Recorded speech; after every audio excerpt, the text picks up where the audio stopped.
Hello friends, आज हम फिर से आपको एक प्रैक्टिस सेट करवा रहे हैं जिसमें आपको इंडियन एविडेंस एक्ट, सीआरपीसी और आईपीसी तीनों के क्वेश्चन मिलेंगे। तो थोड़ा ध्यान से समझिएगा, मैं आपको डिटेल भी देता जाऊंगा। इसमें सबसे पहला क्वेश्चन है कि भारतीय साक्ष्य अधिनियम 1872 की निम्नलिखित में कौन सी धारा प्रदान करती है कि न्यायालय के निरीक्षण के लिए पेश की गई सब दस्तावेजें जिनमें इलेक्ट्रॉनिक अभिलेख शामिल है दस्तावेजी साक्ष्य कहलाती है। अब देखिए, न्यायालय के निरीक्षण के लिए पेश की गई सारी चीज़ें ये धारा 3 में परिभाषित है, ठीक है। और धारा 3 है हमारा इंटरप्रिटेशन क्लॉज है, जिसमें सब चीज़ों की डिफिनीशन दी गई है। इसी में ये बताया गया कि दस्तावेज जिनमें इलेक्ट्रॉनिक साक्ष्य अभिलेख शामिल है दस्तावेजी साक्ष्य कहलाती है। अब इसके ऑप्शन देखिए, सेक्शन 4 है, सेक्शन 61 है, सेक्शन 91 है और डी है इनमें से कोई नहीं। तो इनमें से कोई नहीं, ये इसका सही आंसर है। अब इसका अगला क्वेश्चन है कि बोलने में असमर्थ एक साक्षी अपना साक्ष्य खुले न्यायालय में लिख कर दे सकता है।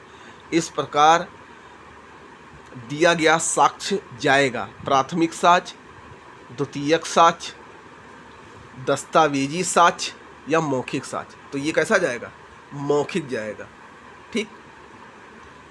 फिर अगला है कि पाकला नारायण स्वामी बनाम इम्पररवाद संबंधित है। देखिए, ये बड़ा फेमस केस है, पाकला नारायण स्वामी बनाम इम्पररवाद। ये है मृत्युकालिक कथन से, डाइंग डिक्लेरेशन में ये सबसे इम्पॉर्टेंट केस है। इसमें भारतीय की धारा 32(1) के अंतर्गत, मतलब भारतीय साक्ष्य अधिनियम इंडियन एविडेंस एक्ट का सेक्शन 32(1) में मृत्युकालीन कथन के बारे में बताया गया। इसका ये फेमस केस है, पाकला नारायण स्वामी बनाम इम्परर। और इसको हम संस्वीकृति से भी संबंधित करते हैं। अगला क्वेश्चन है कि निम्नलिखित में कौन सा भारतीय साक्ष्य अधिनियम 1872 की धारा 3 के अंतर्गत परिभाषित नहीं है। अब देखिए, कौन सा परिभाषित नहीं है? तो देखिए, संस्वीकृति परिभाषित नहीं है, न्यायालय, दस्तावेज, साक्ष्य, ये तीनों परिभाषित है। और संस्वीकृति की परिभाषा कहीं नहीं दी गई है। फिर आता है, आ पर आरोप है कि उसने रेल यात्रा बिना टिकट किया, यह साबित करने का भार कि उसके पास टिकट था किस पर होगा? अभियोजन पर, रेलवे प्रशासन पर, टिकट निरीक्षक पर या स्वयं आ पर? तो ये किस पर होगा? स्वयं आ पर होगा कि वो प्रूफ करे,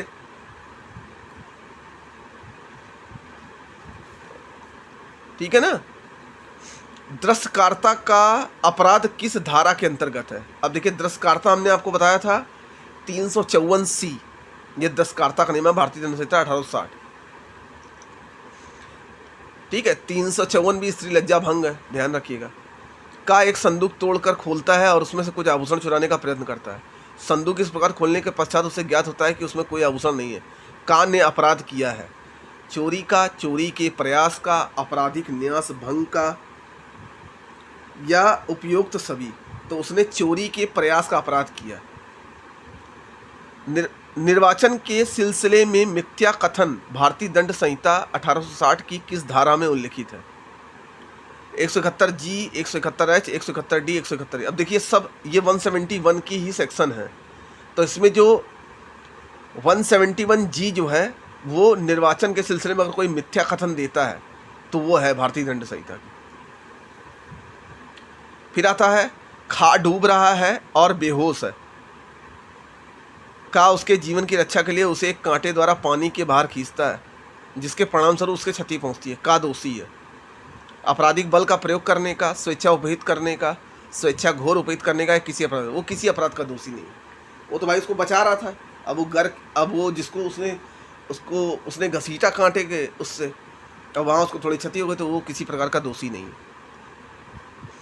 जब कोई पुरुष किसी स्त्री के साथ उसकी सम्मति से मैथुन करती है तो भी बालसंग करता है यदि उस स्त्री की आयु किससे हो? 18 वर्ष से कम हो, तो ये बलात्कार की श्रेणी में आता है। मेंसरिया इज नॉट अप्लीकेबल, मतलब दुराशय का सिद्धांत मान नहीं है, किसमें? लोक कंटक में। बाकी चोरी, हत्या, ठग में है, ध्यान रखिए। फिर अगला क्वेश्चन है, भारतीय दंड संहिता में ना समझ गुड़िया का सिद्धांत आपराधिक दायित्व का अपवाद निम्न किस धारा में है? धारा 82 में। 7 वर्ष से कम आयु के शिशु के कार्य के संबंध में प्रावधान करती है जिसके अनुसार कोई बात अपराध नहीं है। ये हमने आपको प्राइवेट डिफेंस से बताया था, सेक्शन 76 से लेकर 106 तक के बारे में। भारतीय दंड संहिता में निम्नलिखित में कौन सी धारा एकांत परिरोध से संबंधित है? तो एकांत परिरोध संबंधित है सेक्शन 73 से। भारतीय उच्चतम न्यायालय ने किस वाद में भारतीय दंड संहिता की धारा 303 को भारतीय संविधान के अनुच्छेद 14 और 21 की अधिकारता अभिनिर्धारित किया है? देखिए बहुत इंपॉर्टेंट है। मिट्ठू बनाम पंजाब राज, केशोराम बनाम असम राज। वैसे इसका आंसर जो है वो मिट्ठू बनाम पंजाब राज्य है। और इसके दो केस देख लेते हैं। अमृत बनाम महाराष्ट्र राज, जसपाल सिंह बनाम पंजाब राज। तो मिट्ठू बनाम पंजाब राज। दोस्तों मैंने इंपॉर्टेंट केसेस के भी वीडियो बनाए हैं। अब वो बात अलग है कि किसी ने उसको देखा नहीं है, एक बार इच्छा हो तो ज़रूर देखिएगा। एक पुलिस अधिकारी जा को उत्प्रेरित करने के लिए यातना देता है ताकि वह यह स्वीकार कर ले कि उसने अपराध किया है। किस धारा के अंतर्गत दोषी है? ठीक है, तो ये धारा 330 के अंतर्गत दोषी है। अब आता है अगला क्वेश्चन। इसमें सही सुनिश्चित करना है, जैसे मेंसरिया, आवश्यकता, पागलपन और मतता। ठीक है, तो इसमें ये इसका सही ऑप्शन नहीं, इसका सही ऑप्शन अलग अलग है, लेकिन इसका आंसर डी माना गया। जो मतता का सिद्धांत है वो वासुदेव बनाम पेप्सुराज है। इसके ऊपर भी वीडियो बनाया मैंने डिटेल से।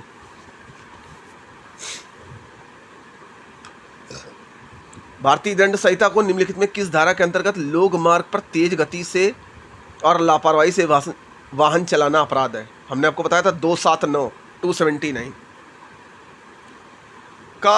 को एक मूल्यवान अंगूठी पड़ी मिलती है, वह नहीं जानता कि वह किसकी है। उसके स्वामी को खोज निकालने का प्रयत्न किए बिना उसे तुरंत बेच देता है। उसने कौन सा अपराध किया है?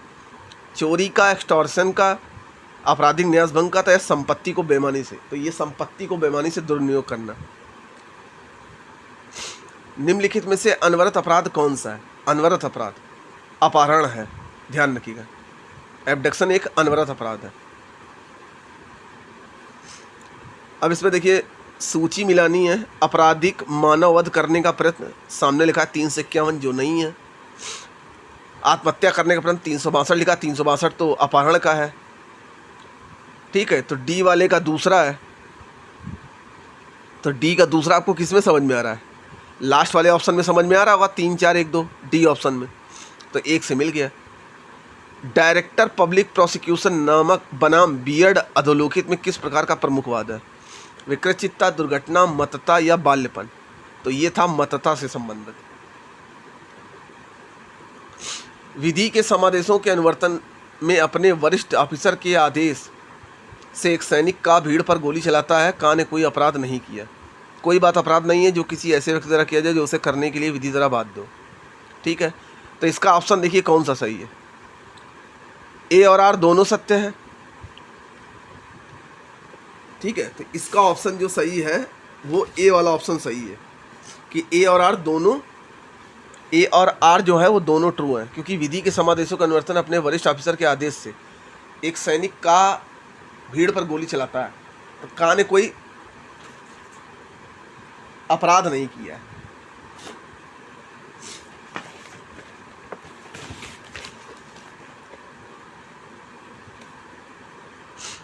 यदि कठोर कारावास की अवधि 6 मास से अधिक ना हो तो एकांत परिरोध की अधिकतम अवधि होगी। तो धारा 73 में एकांत परिरोध दिया गया है। ठीक है, तो इसकी जो अवधि होगी वो 1 माह से अधिक नहीं होगी। अब आता है पुलिस अधिनियम 1861 में निम्नलिखित में किस धारा को निरसित किया गया? 28 को निरसित कर दिया, अरे सेक्शन 11 को निरसित कर दिया गया। तो आज के इस वीडियो में इतना ही रहने देते हैं, बाकी हम आपको नेक्स्ट वीडियो में बताएंगे। Thank you.